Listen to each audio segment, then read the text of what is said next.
కు తొక్కుకుంటా పోతారు అంటున్నాను. డబ్బులు లేనిదే అంత గట్టిగా ఎట్లా చెప్తారన్న? బ్యాంకులేమో ఒకవైపు రుణాలు ఇస్తలేవని మీరే చెప్తున్నారు. బ్రదర్, మనకు పైసలు రోజు వస్తాయి. మనది డైలీ తెలంగాణ కౌంటర్ డైలీ నడుస్తుంది ఫుల్. నువ్వు పెట్రోల్ పోసుకుంటావు బ్రదర్, 30 రూపాయలు కేంద్రానికి, 30 రూపాయలు మన తెలంగాణ ఖజానాకు. నువ్వు పెరుగు కొంటావు, అది పెరుగు కూడా జిఎస్టీయే, పాలకు కూడా జిఎస్టీయే. జిఎస్టీ ప్రతిది కూడా 50-50 వెళ్ళిపోతూనే ఉంటుంది. ట్యాక్సులు ఒక మా అపార్ట్మెంట్కి వెళ్ళే దాదాపు 1,00,000 రూపాయల ట్యాక్సులు పోతాయి.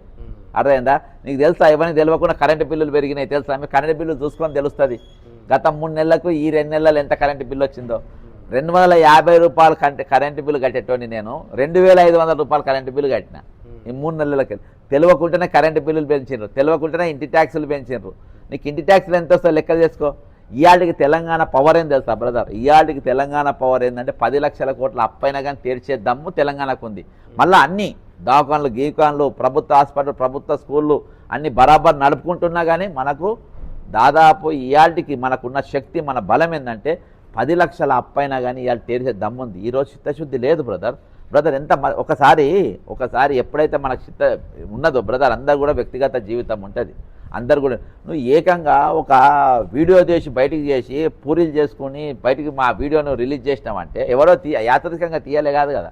నీ ఇంట్లోకి వెళ్ళి నీ సోషల్ ప్లాట్ఫామ్ మీదకి వెళ్ళి అంటే ఏం మనకు ఒక నీటిగా ఒకటి చెప్పిండు, నువ్వు ఏడాది వచ్చినావు ఏమైనా పర్వాలేదు, నేను నా కుటుంబము మేము బ్రహ్మాండంగా ఉంటే చాలు. నేను ముఖ్యమంత్రి అయింది మా కోసం.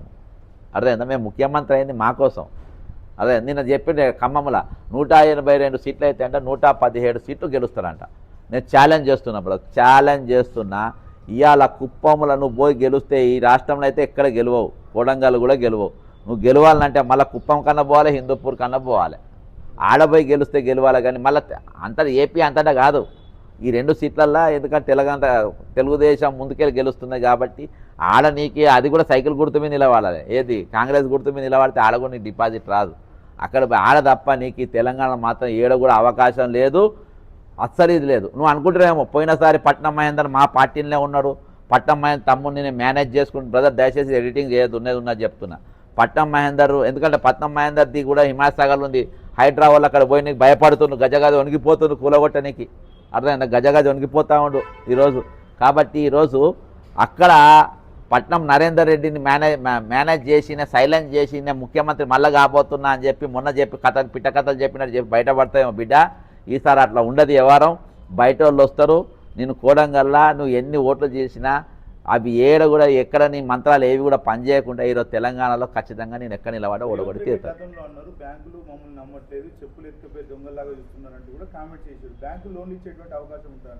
నేను అందుకని నేను పెట్టినా కదా ఈరోజు. ఎందుకు పెట్టినానంటే దీన్ని పర్దాఫాష్ చేయడానికి. ఈరోజు బ్రదర్ నిన్న దినాన ప్రతిపక్షాలు మొత్తం బిజీ ఉండాలి. ఎంఐఎం బిజీ ఉండాలి, బీజేపీ బిజీగా ఉండాలి, బీఆర్ఎస్ బిజీగా ఉండాలి, అందరూ బిజీగా ఉండాలి. ఎందుకంటే జీవోలనే ఇచ్చిండు బాధ 21 కిలోమీటర్లకు 7,345.12 కోట్ల రూపాయలు ఖర్చు పెడతా. 35 లక్షల రూపాయలు ఎట్లా ఖర్చు పెడతారో పిల్లగానే వాడని అడగాలి కదా.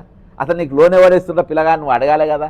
ఇవన్నీ నువ్వే చెప్పినావు కదా, పిల్లగాని ఎందుకు అడగాలి? నిన్ను ఆగా మేఘాల మీద. ఎందుకంటే ఎప్పుడైతే నేను మొత్తము నిఘాలు ఉంటా, మీరు అందరూ అబ్జర్వ్ చేస్తున్నారు, ఓకేనా?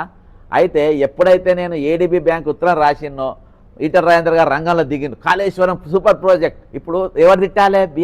ఎవరు మాట్లాడాలి? బీఆర్ఎస్ సోషల్ మీడియా, బీఆర్ఎస్ ప్రతిపక్ష నాయకులు, బీజేపీ ప్రతిపక్ష నాయకులు మాట్లాడాలి. బీజేపీ నాయకుడు ఏం చేసిండు? కాళేశ్వరం సూపర్ ప్రాజెక్ట్ అని బయటకు వచ్చిండు. అబ్బా సూపర్ అన్నాడని చెప్పేసి ఇంకొక మాట్లాడిన బీఆర్ఎస్ మీడియా మొత్తం అక్కడ పోయింది. ఈడ 7,000 కోట్లు అబ్బా హ్యాపీగా కాక పూరీలు చేసుకుంటున్నారు. మన సబ్జెక్ట్ ఎవరు మాట్లాడతలేడని.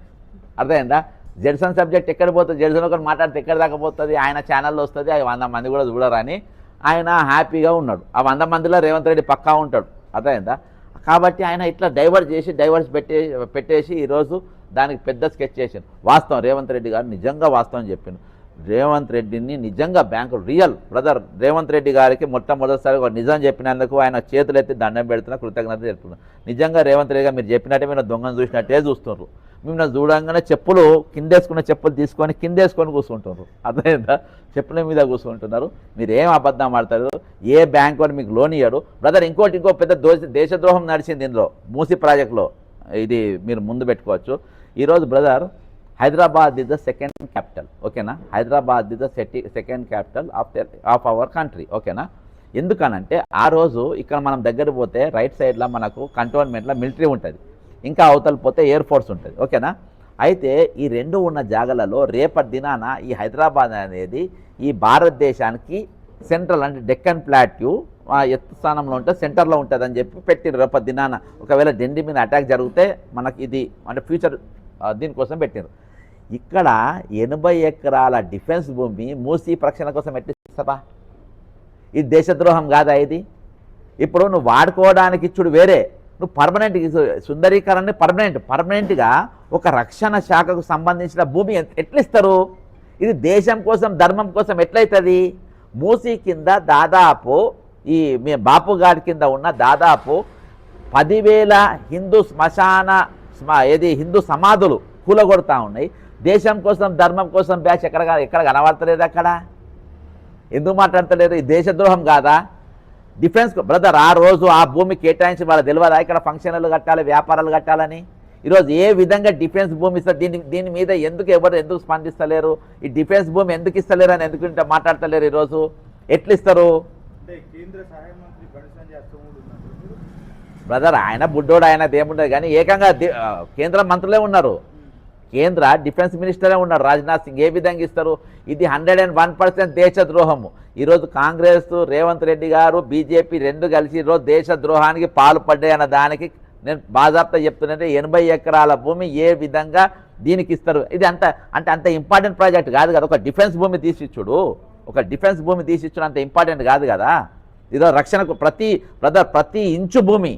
ప్రతి ఇంచు భూమి ఆ రోజు దేశ రక్షణ కోసము ప్రతి ఇంచు భూమి ఇక్కడికి ఉండాలి. ఇంట్లో 1 కిలోమీటర్ కూడా తగ్గియలే, 1 ఇంచు కూడా తగ్గియలే, 1 ఎకరం కూడా తగ్గియలే. ఎందుకు తగ్గియలే? ఇంత భూమి మనకు అవసరం కాబట్టి అంత భూమి వాళ్ళు డిఫెన్స్ వాళ్ళు తీసుకున్నారు, పెట్టుకున్నారు. ఆ భూమి ఏ విధంగా ఈ బుద్ధి లేనాడు అడుగుతాడు, ఈ బుద్ధి లేనాడు అడిగితే ఆ బీజేపీ కేంద్ర నాయకులు బుద్ధి లేని వాళ్ళు ఎట్లిస్తారు? దీని మీద ఇక్కడ బుద్ధి లేని వాళ్ళు వీళ్ళెందుకు స్పందిస్తలేరు? దీని మీద ఎందుకు మాట్లాడతారు? దీని మీద ఎందుకు చర్చ లేదు? కాబట్టి ఆ భూమి వెంటనే వాపసు తీసుకోవాలని చెప్తున్నా. ఆ భూమి వెంటనే వాపసు, మూసీ ప్రక్షణ కూడా పక్కా జరగాలని చెప్తున్నా. ఈరోజు నీవు దాదాపు 100 కంపెనీలకు నువ్వు నోటీసులు పంపాలని చెప్తున్నా. అందులో డివిస్ కంపెనీ అనేది సీజ్ చేయాలని చెప్తున్నా. వాళ్ళు ట్యాంకర్లతో వ్యర్థాలు పోస్తున్నారని చెప్తున్నా. ఇవన్నీ చేయకుండా నేను స్నానం ఏం చింపిన బట్టలు వేసుకుంటా తలకు బంగారు కిరీటం పెట్టుకొని తిరుగుతా అంటే పిచ్చోని చూసినట్టు చూస్తారు రేవంత్ రెడ్డి గారు. నువ్వు ఈ దేశంలో పిచ్చోని లెక్క నిలబడతావు. కాబట్టి మా రాష్ట్ర ముఖ్యమంత్రి తెలంగాణ తెచ్చుకున్నది పిచ్చి ముఖ్యమంత్రి కోసం తెచ్చుకోలే, మంచి ముఖ్యమంత్రి తెచ్చుకున్నాం, మంచి పాలన కోసం తెచ్చుకున్నాం. కాబట్టి ఇవి అంశాలు తెలంగాణ ప్రజల మీరు ఆలోచించాలి.